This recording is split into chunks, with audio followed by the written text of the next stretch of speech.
So DNA and nucleic acids, such as RNA, are very simple chemically compared to proteins, which are very complex. Proteins consist of 20 amino acids, whereas DNA and RNA only consist of 4 base types.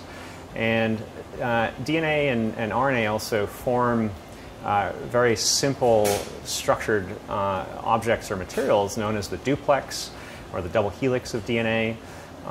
with very predictable geometry. And that chemical simplicity, together with that predictable geometry at the nanoscale, makes it a very programmable material at the nanometer scale, compared to proteins that have a lot of complexity chemically with these 20 amino acids and are much harder to control in terms of how they form materials at that nanometer scale of sort of 1 to 100 nanometers, which is a similar length scale to viruses and other sort of receptors and antibodies that allow us to interface with biological materials through that structured material. DNA is also, like RNA, of course, a natural material. It exists in our body, so it's compatible with our bodies in many ways, and offers us the ability to not only structure it and form precise nanometer structures, but also, because it's synthetic when we make it, we can chemically modify it to attach different molecules to it to allow us to, for example, cross the blood-brain barrier in the brain or target specific organs like the lungs, as well as carry cargo that our lab is very interested in delivering to these different organs and tissue types, as well as tumors, such as CRISPR-Cas9, that we can encapsulate within the interior of nano cages that we make from DNA, as well as messenger RNAs for therapeutics and siRNAs. The sky's the limit for what we can put inside and also what we can put on the outside to target it. So unlike viruses that some groups use to deliver such payloads,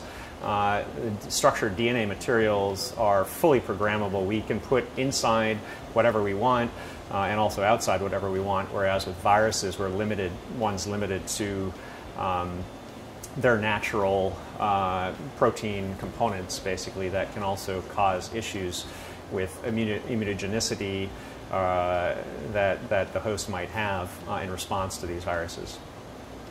Very attractive feature of our approach that's just recently funded by the NIH in delivering CRISPR is that we're packaging the CRISPR protein, the enzyme itself, Cas9 or CPF1, together with its guide RNAs, and delivering that as a payload for editing, which is really a one-shot delivery and editing approach, which then disappears or vanishes from the human body. Whereas if you use a virus that's encoding DNA for CRISPR and Cas9, that can reside for the rest of your life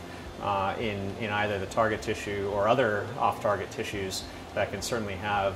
undesirable effects in terms of long-term toxicity and alterations to the genome. So we're exploring a few different approaches there. So aptamers is one approach that we're exploring, which is decorating the outside of these particles with aptamers that we can select and design to target specific tissues and cell types. We're also interested in using peptides and exploring the use of peptide moieties that have been used to cross the cell membrane for targeting therapeutics. And finally, we're also using small molecules like sugars, such as GalNAc, that are known to be taken up specifically by receptor pathways for targeted delivery.